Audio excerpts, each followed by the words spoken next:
And this is Last Chance Surgery. Tonight, after a year of waiting, Kimberly is about to get her chance to survive. I'm gonna run. I'm gonna run like the wind. A simple wish, but impossible right now. 80% of Kimberly's lungs don't work. Excellent. Put it this way, if she got the flu, she wouldn't last a week. Christine needed high-risk brain surgery to save her life, but has it come at a horrible cost? It's now evident that she has had a stroke. They will soon find out how serious the stroke has been. On that basis, I think we should keep her heavily sedated. Yeah. And remember Jesse, we all saw his incredible battle. He's got enormous courage, yeah. Great young man. But now he'll need all his courage for a new hurdle. This is the edge of the lung, and so that there's not normal, that little nodule.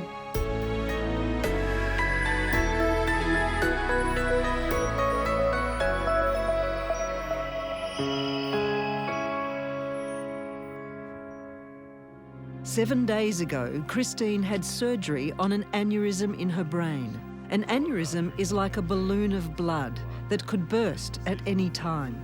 To save Christine, Professor Michael Morgan, in a rare procedure, took a vein from her leg. He attached it to arteries in her brain to bypass the aneurysm and shut down the time bomb. The operation was extremely risky, and sadly, during surgery, Christine had a stroke. It's now evident that she has had a stroke. The blackness, the black area indicates stroke. Because of that, doctors have kept Christine in an induced coma, giving her brain time to rest. Well, she's starting to wake. I'm actually quite pleased that she's moving all her limbs equally, and she's starting to have spontaneous limb movement. She's opening her eyes. She's starting to cough more effectively when she's suctioned, and her chest is getting better. You're awake. Christine? You're more awake, aren't you? Okay, open your eyes. Look over here. Pupils are equal and reacting well. Christine, you give my finger a squeeze. Little squeeze. How about this one? Yeah. All right, we're just gonna see if you move your hand. That's good. Quite purposeful. Although there are some promising signs, doctors won't know exactly how bad the stroke has been until Christine fully wakes up. The worst scenario that she wouldn't be able to find words. She wouldn't be able to associate them, and that she wouldn't be able to communicate effectively. But let's wait and see. Hopefully that won't happen. 28-year-old Kimberly has cystic fibrosis. Without a new set of lungs, she will die, and soon. Put it this way, if she got the flu, she wouldn't last a week. Everyone counts on time, and when I'm just waiting, and it's waiting for my new life, you don't know when it's coming. And I hang on for this magic day when his phone rings, and it just, when is it coming? When? Kimberly has now been waiting for more than 12 months, and all that time she has been worrying. It's the rejection, the thing that's out of my control are the things that scare me. Finally, after more than a year, Kimberly gets the call. Hello. Hi. How are you? You ready for this? I think so. Up for it? Yeah. We've got a potential donor tonight, and of course you never know whether a donor will go ahead and become an actual donor. And the sickest person on our list is Kimberly, so we've chosen her. You know, everybody else has wanted this just as much as us. It's great. But that's our families, though. The parents want grandchildren. So. So. Can we get through the operation first? I'm ready. I'm very ready. Kimberly has lost 80% of her lung function. The white shadowing is damage. The small black sections at the top, the only part of Kimberly's lungs she can use to breathe. Her last chance, a lung transplant to save her life. We talked about this moment a little bit, not so much. We've more talked about what's going to happen after, sort of thing, but we did talk about it a bit in just saying that we weren't going to say goodbye, we'll just say see you later, sort of thing.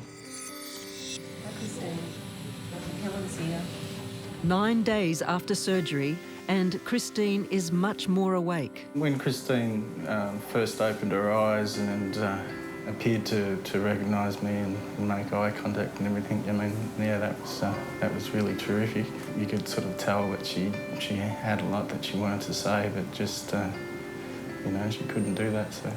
You're doing well. Pleased to see these people? They're very pleased to see you this awake with that breathing tube gone. It's good to see her back, yeah. I was glad that she, that she seemed to recognise me for a little while. There's a smile. It is just the start of Christine's recovery. The real test now is whether Christine will be able to speak. 28-year-old Kimberly is dying from the effects of cystic fibrosis on her lungs. For more than a year, she's been on the transplant list, waiting for the call. And just 6 hours ago, that call came. She is about to have life-saving surgery. Somewhere, a new set of lungs is on its way to Kimberly. Kimberly's right lung will come out first and be replaced with the new donor organ. Surgeons will connect the pulmonary artery and vein and the main airway. Then they will inflate the new right lung. Then the left lung will also be replaced. Because surgeons will be operating on Kimberly's lungs, they need a machine to breathe for her and pump oxygenated blood around the body. With the heart-lung bypass machine up and running, doctors begin to remove Kimberly's diseased lungs, one at a time. So that's a pretty horrible looking cystic lung. Sorry, this diseased lung. That's probably the only bit of decent lung there, a little bit there. And all these are just full of cysts and pus. The healthy part of the lung is the black part on the scans. The white shadowing, the diseased parts. Donated organs can only stay viable for a small window of time. And Kimberly's new lungs arrive just in time.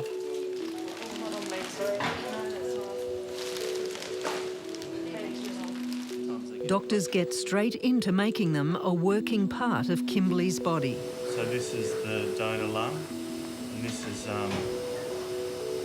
over here is Kimberly's heart. And these are the blood vessels. You can just maybe make out the suture line here and the suture line there. So that's the blood taking from, that's the vessel taking blood from the heart to the lung and returning it through these vessels here. That's all joined up. Do you want to just give these lungs a puff? One of the new lungs is in, but that's no guarantee Kimberly is out of the woods. This is the critical moment. Will the lung inflate? So what Damien's going to do is now blow some air into this new lung and you'll see it come up. There you go.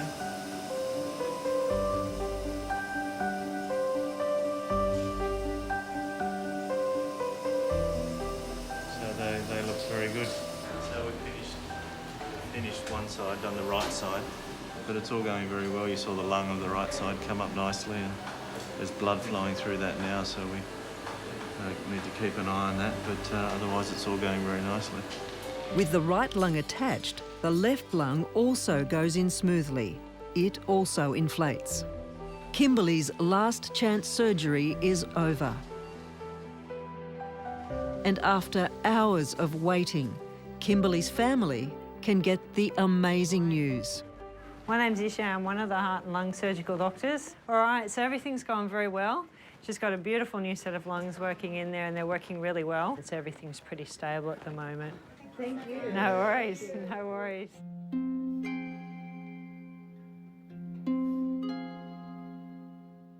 really looking forward to seeing her awake and seeing how she's feeling now. That's probably what I really want to know now, is how she's feeling.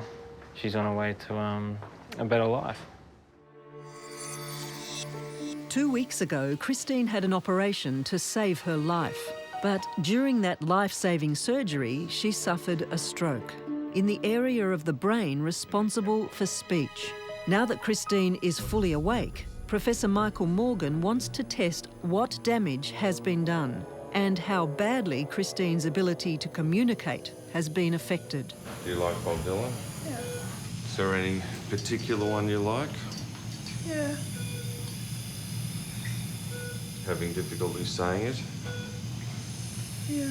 Yeah. That's going to continue to improve. Okay, Yeah, I Christine. think that's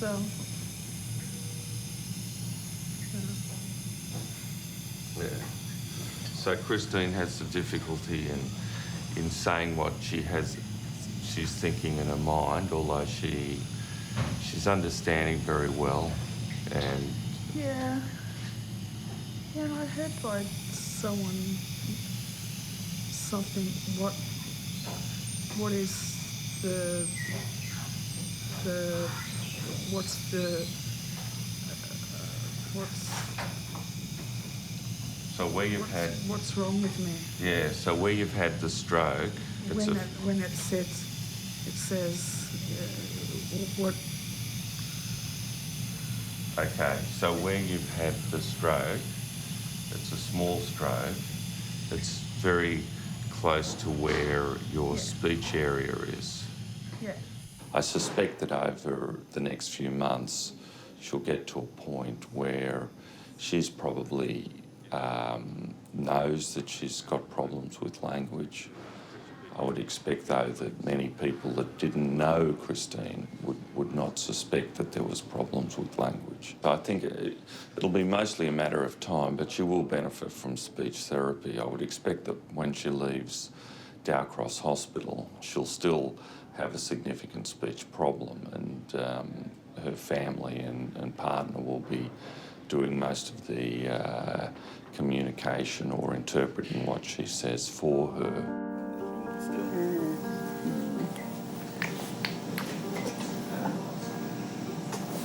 Missed your kisses. Hello. I miss you. Oh, I miss you too. It's good to see you. Good to see you. One of her first words were, because she called me Bubble, that's a pet name for me. And so not long after having the tube out, she said, "Oh, Bubble." And then she said that "I love you, Bubble." And then puckered up her lips for a kiss. So that was probably one of the happiest moments of my life, you know, to know that she was still the same person and still had all the same feelings. So that was really terrific. Yes. You gonna marry me? Yes. She's already said yes, haven't you, Chris? Yeah. Different times now. Just see how those would fit to us. Yes. No, you've been very good.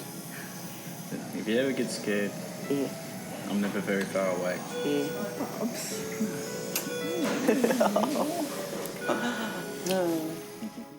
In his short life, Jesse has endured more than 30 hours of operations and weeks of chemotherapy. His most recent surgery took 18 hours to remove a tumour from his spine that threatened to paralyse him. Surgeons got the cancer out and reconstructed his vertebrae using rods and a metal cage filled with bone. And you're going to push yourself up using your hands. The biggest fear then was that Jesse would not walk again, but he defied the odds. As time went on, he took more and more steps. It seemed Jesse had been given another chance, and he was taking it. That's fantastic. Doing very well, Jesse. But now, 7 weeks after the surgery, the news for Jesse has taken a turn for the worse. So it's this image here, these are normal lungs. This all looks normal. These are blood vessels. And this is the edge of the lung. And so that there's not normal, that little nodule. It's right on the surface of the lung. Nodules. Dr. Gurney said there were nodules in the lung, and he said they were probably cancer, choriocarcinoma. I think what we need to do is give you some chemotherapy, not really, really awful chemotherapy like you had before. Okay, well, it is a bit hard to hear bad news after you're just starting to recover and feeling well, but I guess if I need to go through some more, I guess it's best done soon than later. What hits me the most with this is that it's a form of cancer that's more malignant, more aggressive, and the fact that he's already had chemo and the cancer may be resistant to the drugs. So the options, from a negative point of view, may not be as good, but we don't know. A blood test will also tell them how aggressive Jessie's cancer still is. The best result would be a reading in the hundreds. On the 15th it was 1,800 and now it's 5,000. So it is rising. So I think we should get cracking with some chemo. Okay. And what do you think your chances of success are in it? What's the success rate, do you think? I don't know. You have to say at the moment it's 50-50. But I guess the good thing with testes cancer, with the blood test, you know pretty quickly whether it's working. You don't have to wait for months. All right. So if your blood test goes from 6,000 down to 1,000 in a week, well, we're onto something. That's good. If it doesn't budge, then we're in trouble. Well, for me, I've constantly gone through, heard bad news after bad news. It seems like everyday life for me to be going through something. Well, we're going to fight. There's no two ways about it. In the coming weeks, you're going to, whatever you'd like to do or whatever you want to do that really enjoy life as if. It's now been 23 days since Christine's brain surgery and her stroke.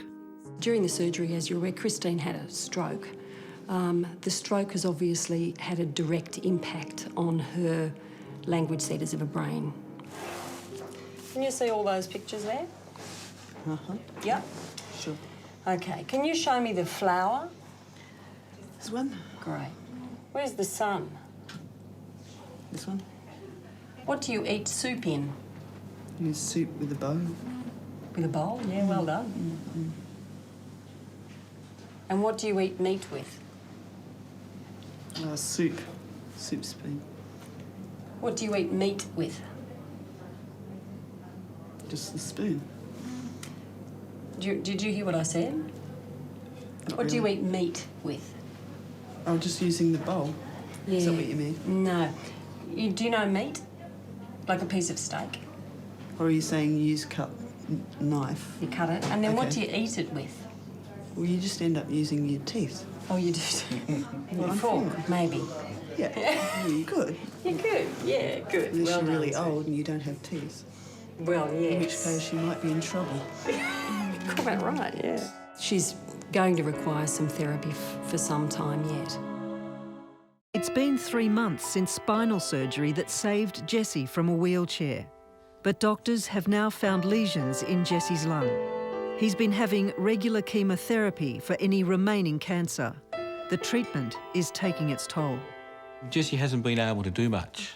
He's been really weak and tired and breathless, so he's been mostly confined to the chair, and he's been watching DVDs and things, his favourite DVDs, all that sort of thing.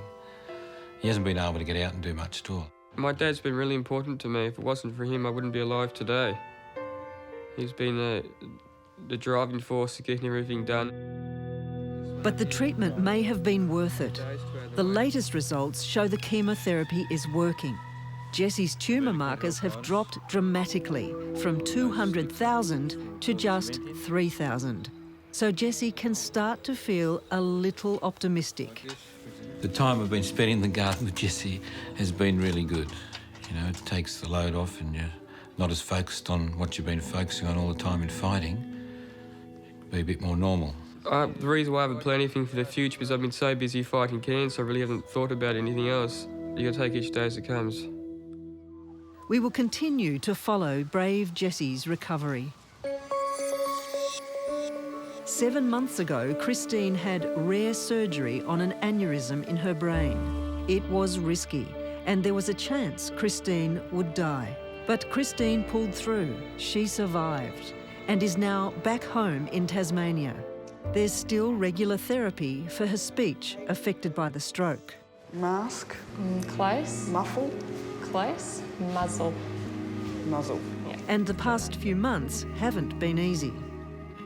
I sort of think of Christine as perhaps a sort of a 10-year-old child, can do most things herself, but I wouldn't leave her unsupervised. A work in progress still happening at the moment. Yeah, and we like a challenge. But Christine and Nick know the worst is now behind them. The aneurysm is gone. Her recovery will continue, and they can look forward to the rest of their lives together. Next week, Kimberly's recovery. I have new lungs. I have a new life. And she's only 9 years old, but Shannon has had 16 operations. I have a lot of operations. She needs Dr. Charlie Teo to save her life again. You either accept death now or you offer her a last chance of surgery.